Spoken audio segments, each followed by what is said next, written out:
Ayun mga kapobre, ang magandang hapon po sa inyo. Narito po tayo ngayon kay Nanay Marcelina para ihatid sa kanya yung tulong na hinihingi niya. Yung munting kahilingan niya ng mga diaper. Ito po may mga nagmagandang loob na nagbigay para sa kanya. Halika niyo ko mga kapobre, samahan niyo ko para ihatid natin ito kay Nanay.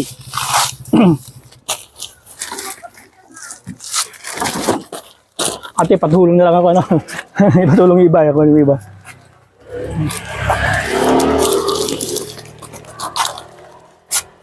Dito po. May ano siya. May baby wipe siya. Sige, ako na po iba na ito.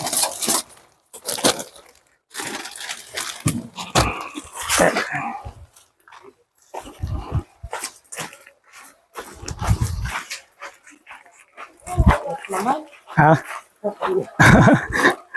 Ano ba si Lola sa loob? Ayun. Magandang hapon po. Sige po, sige. Ayun. Hello po, Lola. Ayun, magandang hapon po. Ayun. Eri po yung yung binigay na diaper ng mga nagmagandang loob. Ayun, nung na-post po kasi natin yung video natin, ayun, may nag-PM po sa akin, saka iba, magpaabot sa inyo ng konting tulong. Ito yung munting kahilingan nyo na diaper, para hindi na po kayo mahirapan pagka napupupo po kayo. Opo, madali na po. Saka may kasama pong pads yan. May nagbigay din po dito sa taga sa atin. Saka si Miss Ganda, nagbigay na taga rito po sa atin. Ayun Mary po, may baby wipes, Lola. Para madali na lang kayo lilinisin pagka po nadudumi kayo. Maraming salamat.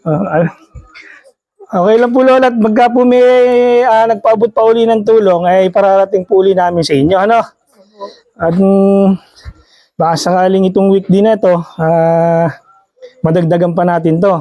Kung sakaling may magpaubot pa uli ng tulong, ay hatid uli namin dito. Ate, ba't umiiyak ka tayo?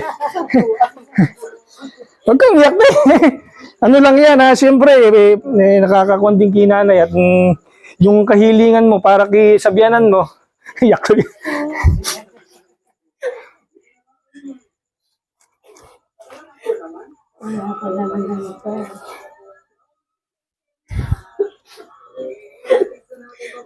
Ano lang po ate yan, yung una lang po. Siguro manadagdagan pa po yan. Huwag kang gaya ko kay ate. Gaya ko umiyak eh. Gabi ko narinig na salita. Ganun po talaga yun naman po, sabi ko naman, gagawin ko po lahat para kahit paano makatulong po sa inyo. Maliit na bagay lang po ito, pero siguro kahit paano, at siguro Lola, hindi na po kayo mahihirapan kasi maraya-raya na pong diaper yan. May ginagamit pa po ba si Lola? Last na po. Last na po Di tamang-tama at may, tamang-tama. Yes, so tandiyan yung mga ilang gagamitin ni Lola yan. Sa isang araw po ba, nakakailang palit siya? Isang beses lang. Matagal na. Kasi ilang to. Lang naman po kasi pag yung pupupo talaga. Yun ang importante po para hindi kumalat Saka medyo kinakalat na lang. Kaya may inam may ganyan Yung kala ko 3 beses sa isang araw, isang beses lang pala. Pag-araw naman, hindi ko na yan. Opo. Gabi lang. Sa gabi lang, At kung may trabaho ang ganun, pag-aalis ako, alam naman nakadaya pa siya. Opo. Yan malaking binhawak sa inyo yan dahil Sobra po. malaking ginhawa sa inyo yan at kahit paano hindi na ka na mahihirapang mag-ano kay nanay. Masaya po kay Lola. Maraming salamat. Opo, sige po. At pagka po halimbawang may nagpaabot pa ng tulong sa inyo na magbigay uli ng gayan, ay pararating uli namin sa inyo. Basta kung ano po yung, kung sino po yung gustong magpaabot pa ng tulong, na padadaanin sa amin, siyempre hindi naman din kayo makakontak ng iba, di ba? Ayun, kaya makakarating din po sa inyo kung ano po yung tulong na para sa inyo.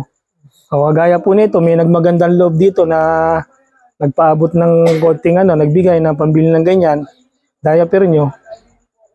Yun, at nabili na rin namin ng diaper. Para hindi na mahirapan si Ate Emily, Ate Emily na magpalit ng pinagdumihan niyo po nanay.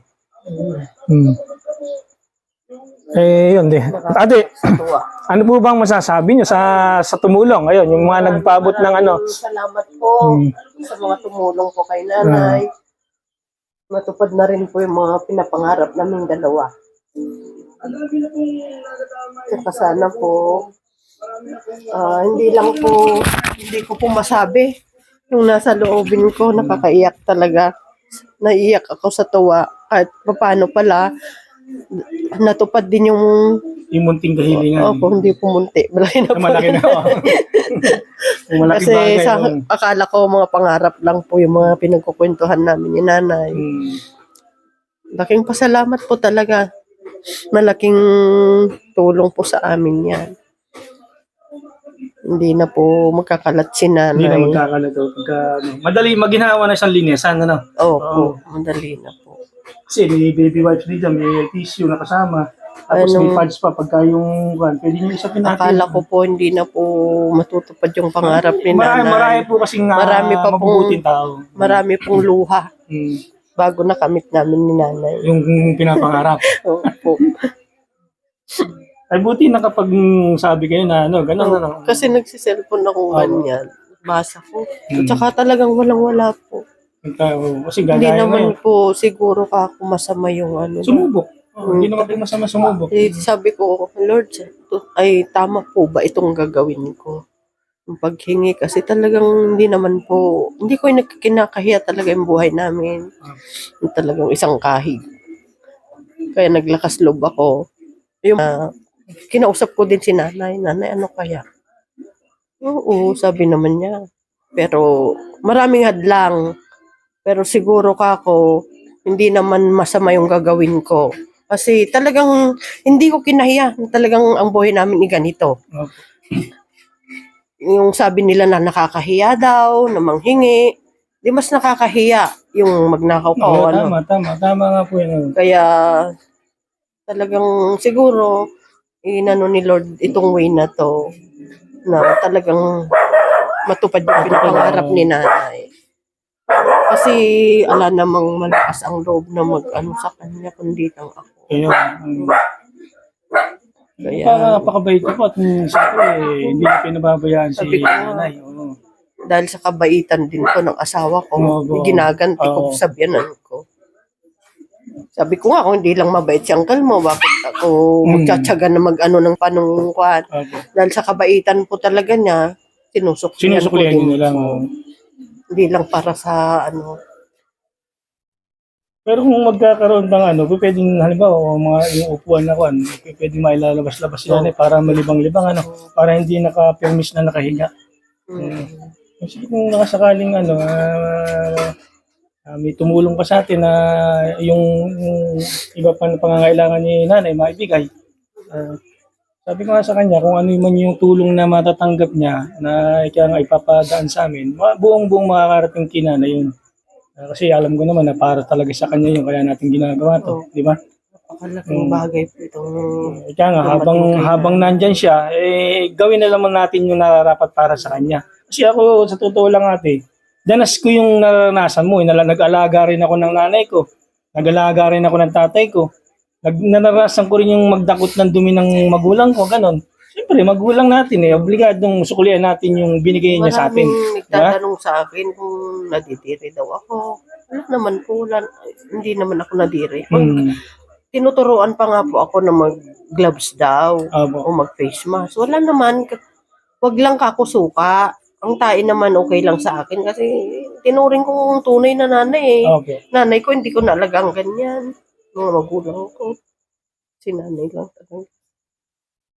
O di ganun na lang po ate, At pagka may nagparating pa uli ng tulong, ihatid po uli namin dito, Nanay, magpapaalam na po uli kami, ano, at pagka may nagbigay po uli ng tulong na para sa inyo, ihahatid na lang po ulit namin, ano?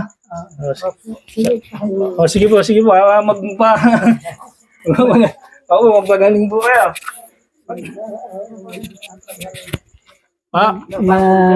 Papahingi tayo ng pagbili ng merinda. Pangbili po ng pangbili pambili ba lola mo? Ano ba ang binenta mo lola?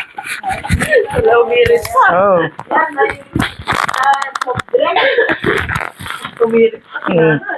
Hindi, di ko na papakita ito lola kasi maliit lang naman ito na bagay. Pabili ka ng merienda sa apo mo, ano? Okay. Sige. Oh.